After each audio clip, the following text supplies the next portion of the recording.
Yeah, hi, I'm Paul, that's paularcher.com. The impact of company ground rules is what I want to talk about now. And often we talk about culture, don't we? I've been doing customer services training for clients up and down the UK for the last 15, 20 years. And it still tickles me how many courses you run and everyone gets the idea and then they go back to their workplace and they just drift back into what they were doing before. Because that's the impact of culture, or as I call it, ground rules. Now, culture is something that everybody has, isn't it? You know, what's the culture of the company? Cultures sometimes are created by teams of HR people who go into a room and they brainstorm what the culture should be. And they put up lovely posters around the reception. Now, you can't suddenly change a company's culture by doing that. But what you can do is you can audit the ground rules. Now, ground rules are the rules in which everybody adheres to, but they're not written down. They're not on a poster. So for example, if you've just joined a company or you've gone to work for a company and you're attending a meeting, I often do this and I go really quiet for the first half of the meeting. I just look around to see what people are doing. Are people on the phones? Is that allowed in this business? Do people interrupt? Is there a sense of humour? Is there an agenda?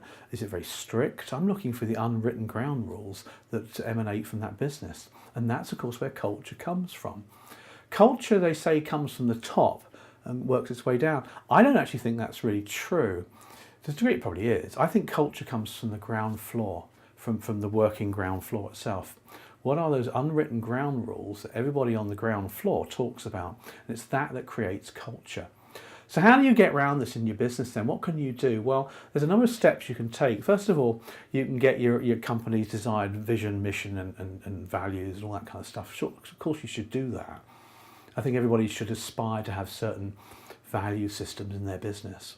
But then you want to get the ground floor involved and you want to do an audit on what's the unwritten ground rules. So teach your people what an unwritten ground rule is first of all. And they'll get it pretty quickly, they get it. And then audit it, do some kind of 360-degree feedback, whatever it is, to find out what these unwritten rules are. And if they are there, you need to harvest them, find out what they are. And then you need to teach your organisation to maybe change some of these unwritten ground rules that emanate from the bottom as well. And that, of course, needs to link in with your culture and your desired mission as well. And that way the unwritten or the unspoken ground rules will start to emanate and create the culture, what the business is all about. If you can't change them, then think about some other drastic kind of action, because just by putting a poster up in the reception and teaching people what your new values are aren't going to change things. It just doesn't work like that. That's not the real world. That's just utopia world, isn't it, when it comes to it as well. And only can you then teach people customer service if it's in the ground rules of the business that, you know, customers should be looked after and treated well. Can you teach people customer service and they'll put it into action? So just a little idea there for you on the unspoken ground rule. Hope you found that useful. Paul at paularcher.com.